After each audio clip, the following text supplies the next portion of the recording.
very controversial personality that I have here. A lot of people hate him. You either hate him or you not, or you love him. I love him, but a lot of people hate him. Follow me at your own risk. To me, I feel a lot of respect for you because you have been fighting, all over for many different rights, and especially our constitutional rights. That's a lot of people does not know what really 3%ers mean. So let's start from you. So you are just. I am Chris Hill. I am the founder of 3% Security Force. It is a national organization. I am the commanding officer of Georgia Security Force 3%, which is one chapter of the broader organization. I am a passionate, strict constructionist of the Constitution. My modus operandi would be to uphold and defend the Constitution from all enemies, foreign and domestic.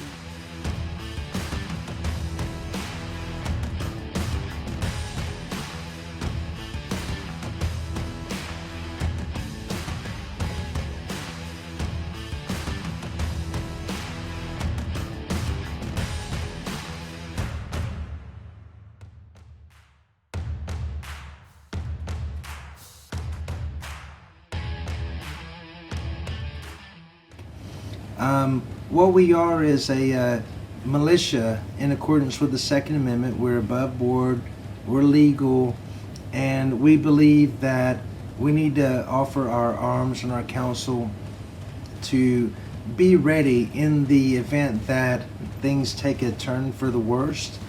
And that could be politically, it could be economically, it could be socially, it could be a foreign invasion. But in all of these situations, in my opinion, there's only one solution. That's for the people to come together as a constitutional militia to defend our constitutional republic as it exists today and defend our way of life as it exists today.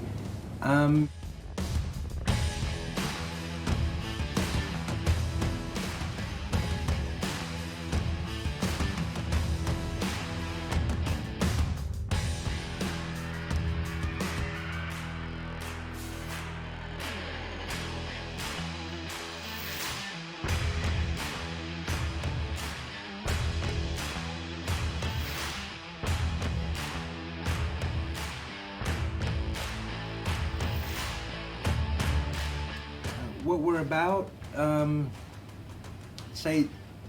we're about political activism. We're about providing security for different platforms that we subscribe to and believe in, and we help organize, different rallies like Second Amendment rallies. Anywhere and everywhere, our Constitution is called into question or play. We also believe in preparedness. We want our members to come into 3% Security Force and kind of get up to speed, because there's a balance and there's a story behind it. There's a militia and there is the military. You have civilian, you have militia. But in the middle, if we strike a balance, we find a militia that is a well-armed citizenry, which is, oh my God, it's so important to upholding our constitutional republic. Exactly. I think it's something that we need to say very important for people who does not know this concept, because a lot of people think a militia is going to be something that is illegal, something that is against the law, especially when they are wearing, when you guys are wearing all your gear and you're heavily armed. A lot of people feels intimidated and they feel threatened about the situation. And I want to make sure that everybody understands that a militia is a constitutional right and it's a constitutional thing to do, and it's part of the Second Amendment. The Second Amendment says, after talking about guns, it talks about a very well-regulated militia. And this is to secure the sovereign state, correct? In the republic. Correct. Correct. So when they are getting together as a militia, I want everybody. I want to boss this. I want to boss this. This is a myth that I want to boss right now. When they come about, when they show up in places and people get freaked out and they think, because they think that you guys are doing something illegal, you think that you are trying to send a message of threat to everyone, and it's the other way around. Would you guys, one of the things that I want to clarify right now is that you are non-offensive. The militias are non-offensive groups, meaning they're not there to hurt people. They are there to protect the community, to protect Americans, to protect everybody from a tyrannic government. Basically, this is what it is. Or any entity that comes across and threatens our sovereignty through the Constitution. That's correct. Correct. Exactly. So I wanted to boss this really quick, and this is the purpose of this program, is to knock down. And he's drinking wine. He said, I gotta have a glass of wine. And he's drinking wine, and I love it. We're going to be serious and have fun. There you go. There you go. So I wanted to bust this myth about having a militia who people think they're going to be out there armed to threaten people. It's not what it is. What they are doing is protecting the communities, protecting Americans from anybody that comes to infringing our constitutional rights. That's the most important thing. So having this said, I know, and I wanted to talk about this initially. You have made several appearances in many different places with your groups, right? And every time that you or your group show up somewhere, you are accused of being racist, white supremacist. Why do you think that people make this absurd connection? Because when the black militias show up and they're heavily armed, nobody says anything about it. But when the white militias, I'm gonna say white, but they're not white. You guys have all races in there. But that's how people perceive these groups. Mm-hmm. And why do you think they connect white supremacists with a constitutional militia? Peaceful, let me say, constitutional, peaceful, okay, non-offensive militia. It is the perception. Right. It is not the reality. Correct. And they're using the perception to advance an agenda. So you have to be smarter than your average bear. You have to be able to look through the rhetoric, look through the propaganda. When you see constitutional militia, we're here to protect and defend all of our rights. And God knows we see our rights being infringed upon in so many ways. The First Amendment, Second Amendment, Fourth Amendment, so many rights are being infringed upon. So I started asking myself, you're a legal beagle, I'm a legal beagle, meaning, we know about law. So when we're talking about law, contractual, contracts and torts, more specifically, when one consideration is breached, correct, the whole contract is breached. Correct. Mm-hmm. Unenforceable. It's not. Let's look at the Constitution through the same prism, and if one of our constitutional rights are being infringed upon, does that make the rest of it, all of it, null and void? Correct. I would argue yes. I would back it up with Supreme Court case law. I would back it up with case law that you would see that the government hedges their bets on the side of the government.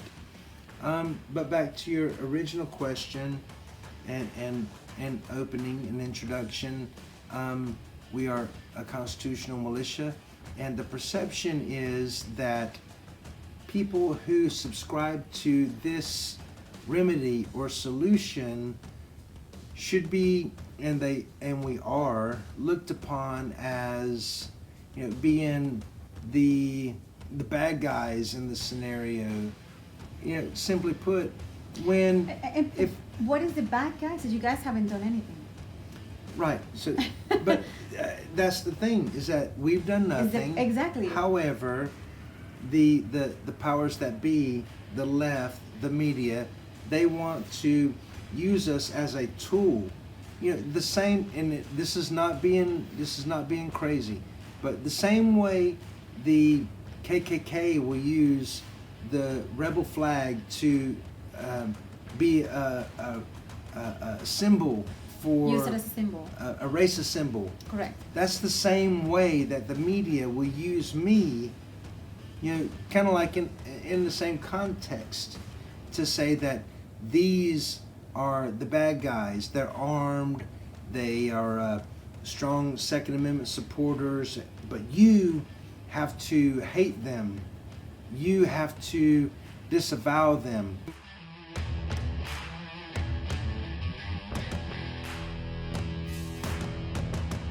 And it saddens me to no end when the media will use us as, you know, what you shouldn't be. When, in my mind, in my opinion, this is what we need to be in this fight and in this struggle. It has nothing to do with race, religion, or creed. No. Not at all. Not at all. But this is our country. That's and right. and they're trying to dismantle it using these types this is one of the things when we met at a rally a while ago, a couple years ago, and in that rally I was a speaker. I was doing a speech, and my speech was in reference to my birth country, which is Venezuela. And in that speech I was able to express and tell everyone how socialism and communism advanced, throughout 20 years and took over a country, a complete, very wealthy country, because Venezuela used to be the wealthiest country of Central and Central America. Every gas station. Exactly. Citgo, Shell, all those gas stations were Venezuelans. And oil in Venezuela, very rich in oil, gold, gems, coffee, all these things are coming from Venezuela. So why don't they have a little United States of America there? Because exactly. Their government. Exactly. So everything that went down, it started with, first thing that Hugo Chavez did in Venezuela was change the constitution. Within the first year on government, he changed the constitution. That was the first thing. Second thing was taking down history. Taking down monuments and erasing history, because he wanted to be the only one that will show up in the books of history of Venezuela. So what they did is they changed history 6 times over. So can you believe your children going to school having to learn history 6 times over? Because they changed the books and they changed the books again and they changed the books again, because he wanted to destroy the past. He wanted to destroy what, every hero that fights for liberty in Venezuela. He wanted to destroy them. He wanted to destroy everything that has to do with the past. So they took down monuments. Exactly the same thing that's happening here in the United States right now. We're living it right now. Okay? He started to put people to fight once against each other. Same thing we're doing here. Now, in Venezuela, we're not racist. We're classist. So it's the classes of people. Is if you are rich, you're poor, you're like a caste system. Correct, exactly. So we don't have racism over there, but in the United States, that card plays very well. So that's what they've been doing. All these political agendas, all these leftist agendas, they are doing. If you look back in time, they are doing exactly what they did in all these countries to turn them into socialism. And then socialism is one step from communism. Now Venezuela is a communist government right now, even though it's no dictatorship, not yet. No, Cuba is not yet there, but at least it's communism. And all the steps that they choose is exactly what's happening right now. So when I met Chris, and when I met the militias, I was completely amazed with the fact that actually something like this would have stopped Venezuela from becoming communist. If we would have had militias now, I tell you what, Chavez did militias different way. He actually freed all the criminals from the jails, and he armed them, and he used them as his own militias just to protect his, regiment. Okay, so he used it the other way around, and that's why a lot of times people from my home country or my birth country, my home country is this one now, birth country, are scared when they see the word militias, because they remember that's what Chavez did over there to control population, to control people, and to make them, force them to, submit to his regiments, right? So they use it in a different way. Now, I wanted to knock down the stigma here, and with this interview today, for people who does not know, the militias are completely legal, okay? And it is a constitutional right. And it's not the other way around, how we saw it happen, in countries like Venezuela. Well, let's put this in context. When it comes to Venezuela, right, the country is floating on a sea of oil.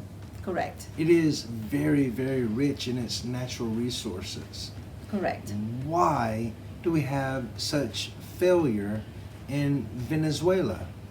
That is the government. The government. The government is to blame. Correct. 100%.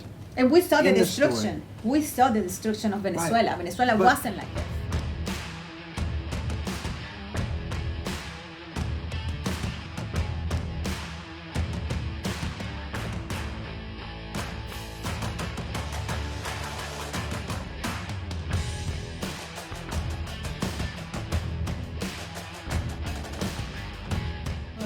Here's I want to add a personal note.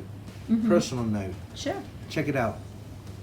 Today we were at a Vietnamese for Trump rally. Correct. Right. Correct. Now, if you want to talk about communism, then you should probably talk about the Vietnamese that are in the United States of America that actually saw it. The Vietnamese in America that actually fought against their own countrymen. And I know my father-in-law. Let's hold that thought really quick. And let's go to some advertisement and commercials, and we'll be right back. Right here with Chris Hill in A Political Encounter with Dr. Beltran. We'll be right back.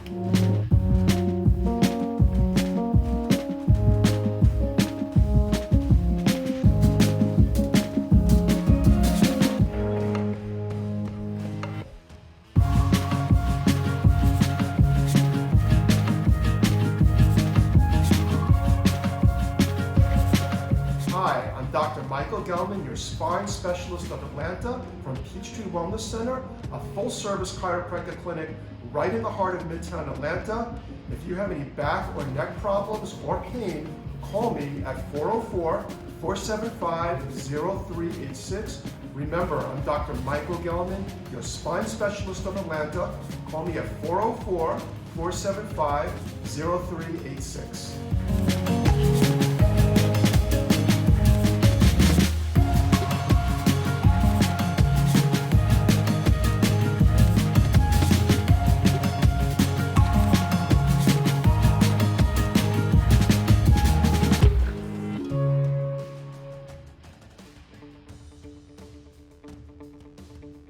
Hey everyone, I'm Samuel Johnson, the Insurance Fighter. Here's the tip of the week for the drivers out there. There's been a lot of rain and a lot of flood warnings. So I'm gonna give you tips for you to stay safe. Number one, it takes about 6 inches of rain to hydroplane or stall. Tip number two, watch for down power lines. Tip number three, check your tires. Bald tires causes you to hydroplane. Tip number four, slow down. The best tip I can give you is that one. Slow down. This week we'll be talking about battery on FM 102.1 or AM 1010. We're here every Saturday from 11 to 12. You can watch our live stream on social media at Samuel Johnson and Associates. That's Facebook and Instagram. You could watch our partner accounts on Planet 11 and RC Media. I am the Insurance Fighter. Your injury is my fight.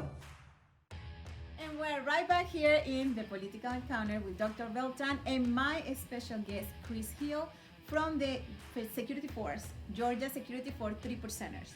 And we were talking about the Vietnamese before we went to these commercials. You were saying about how they fought against communism. Tell us, enlighten us, please. A lot of the Vietnamese people in the United States of America have had a up-close and personal experience with communism. And the Vietnamese populace in the United States of America, whether they were American soldiers or whether they were Vietnamese soldiers, they fought against communism. They have a better understanding of what we're fighting against than you and me. We have not been in a fight for our country against communism in the United States of America. And if you want to know what that looks like, then look at the Vietnam War. Look at the Vietnam War, but don't just call it the Vietnam War. Look at the Vietnamese people that fought in it. And they tell you, if you are going to start off in this fight, in this struggle, they don't, no holds barred. They don't pull any punches. You fight and you kill every communist everywhere you see them, or you will wind up seeing your country become a freaking communist form of government, a communist form of governance. So how far have we fallen when we're actually talking about this like it's a distinct possibility? How far have we fallen as a people? Because if you're not about the United States of America, you're not about the principles that make us free, and you are subscribing to the left's ideology, Correct. And you want to bring about a new form of government like communism, Or what they call it progressives. When we're talking about progressive, we're talking about abolishing the police or defunding the police. Defunding the police, as far as I know, defunding the police, the movements that they did in other countries, European countries, they have become communist before they actually did a government strike. So before doing a government strike, the first thing they did was abolish or defund the police, is stop the movement of police and law enforcement. And that is the next step to take down the government. So we have to be very careful and we have to be the watchdogs of what is going on right now in America, in the United States of America. Because as people like me who had a country, and I remember I said this in my speech, I already lost my country, I'm not about to lose another one. So this is my country now, and I'm not about to lose it. So that's what I fight. I fight for this. I'll be part of the rallies. I have these interviews with different politicians, because it is important that people know that we are repeating history. What's happening here in the United States, and I remember back 20 years ago in Venezuela when Chavez became government, the first move that he did was to change the constitution. And a lot of people thought it was right. A lot of people thought that changing the constitution because it was too old. It was, written in so many years ago. It's obsolete. And all the same things that they're saying right now about our United States Constitution. Right, taking rights away from the people. It's exactly, it's taking the rights away from the people. If we would have had someone who really stood back then, against, removing anything from the Constitution, we probably did not lose Venezuela. Oh my God. We that is probably. so powerful. It is very powerful. Oh my God, fight for your country. Fight for your rights. That's right. Fight for your country. Fight for your. Powerful. All this movement about, removing guns. Chavez did the same thing. Chavez removed everybody's right to have guns. And that's why people right now is in starvation. People cannot fight the government over there because they don't have anything to fight with. Nothing. The press is completely controlled by the left in Venezuela. People does not have a freedom of speech. All this already happened. You're I connecting lived dots. Exactly. Mimi, you're connecting dots. I am.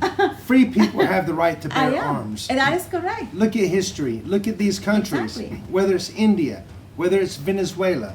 When the government takes away the right of the people to bear arms, you have And the right to communism. speak. Yeah, and the right to speak. Okay, wake up. Yes, exactly. Arm yourself. Wake up.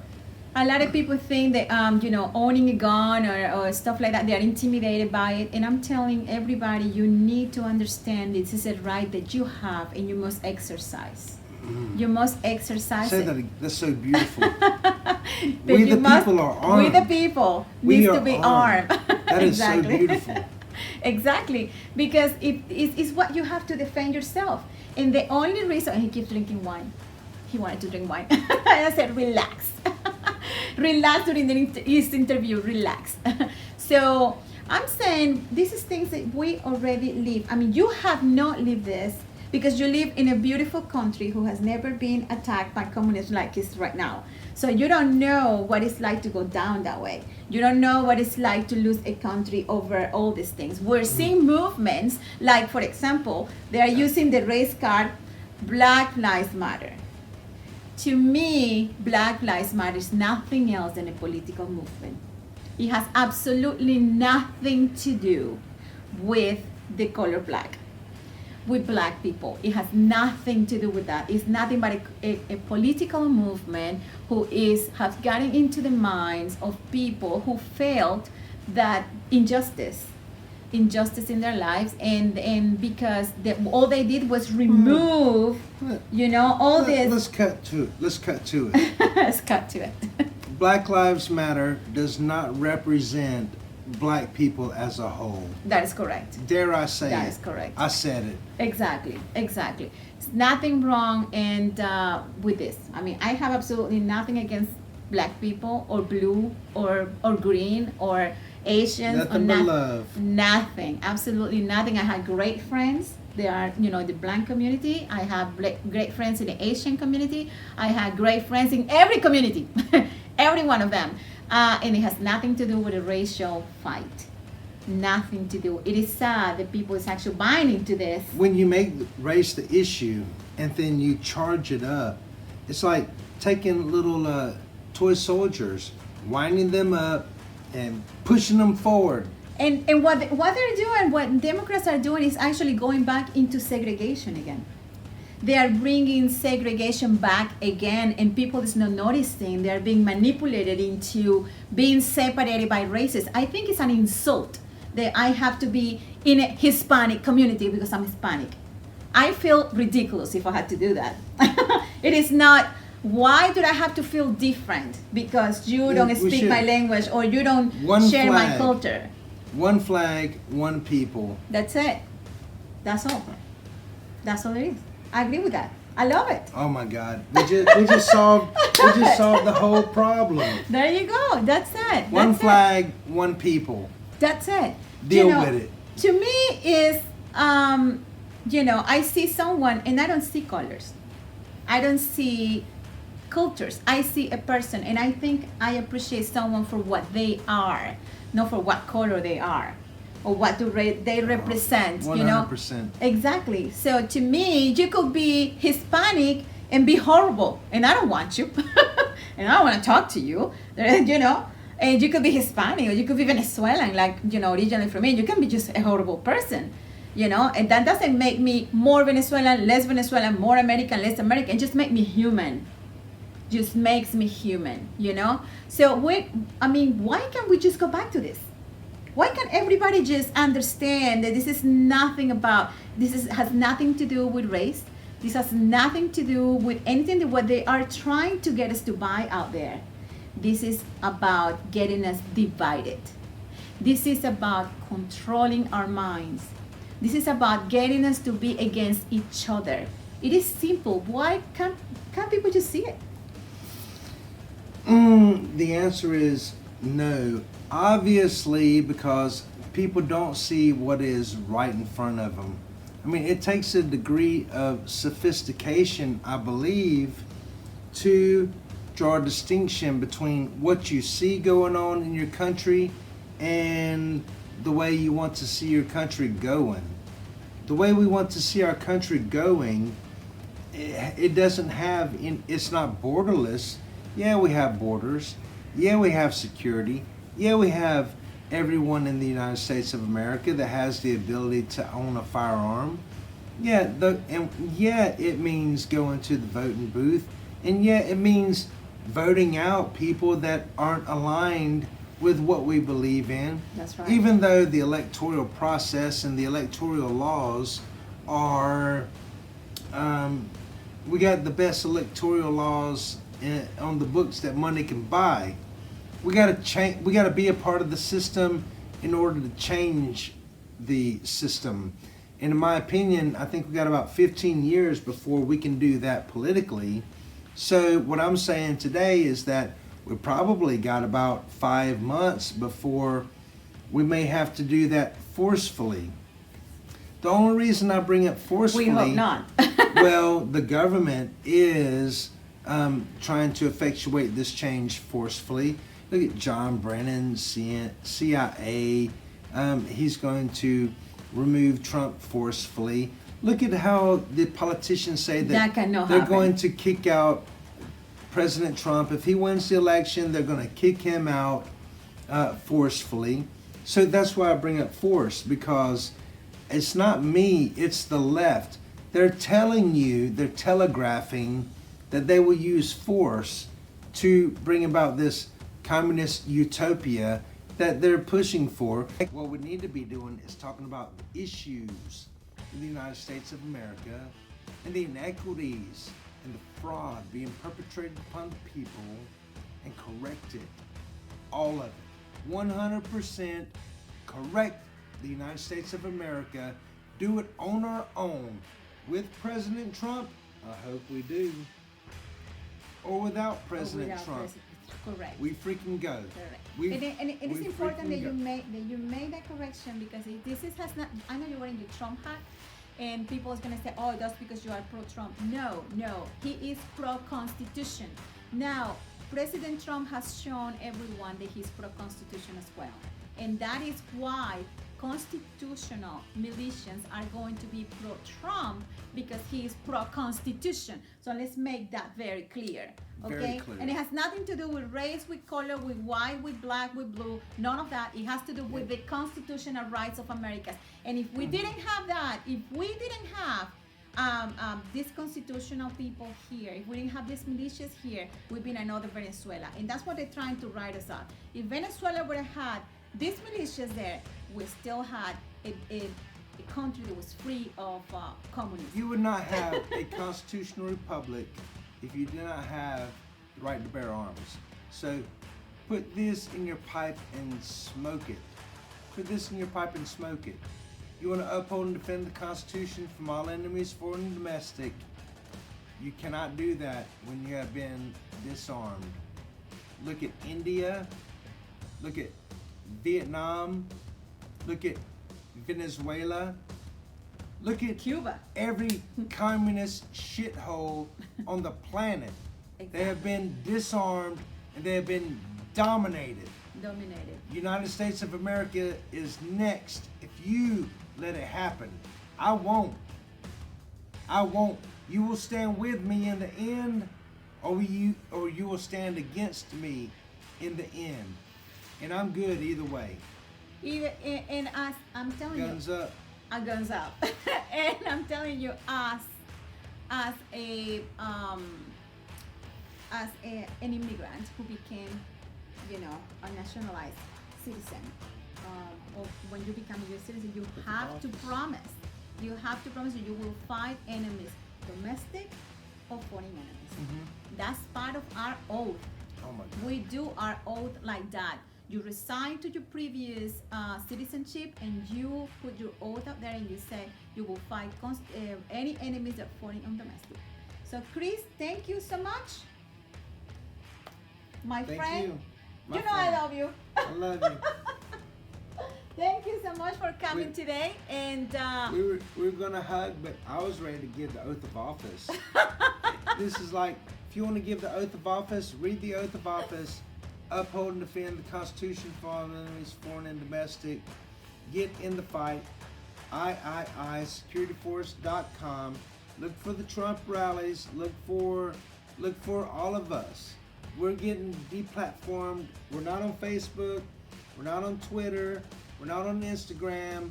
We're not on PayPal. They take down our websites. they did everything. They are.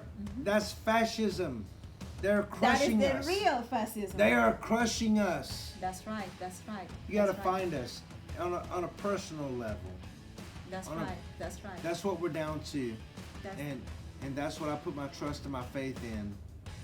That's right. Well, thank you so much for being with us. So this is a political encounter with Dr. Beltran, and our special guest today was Chris Hill. Thank you, Chris. Thank you you. for coming. Thank you so much.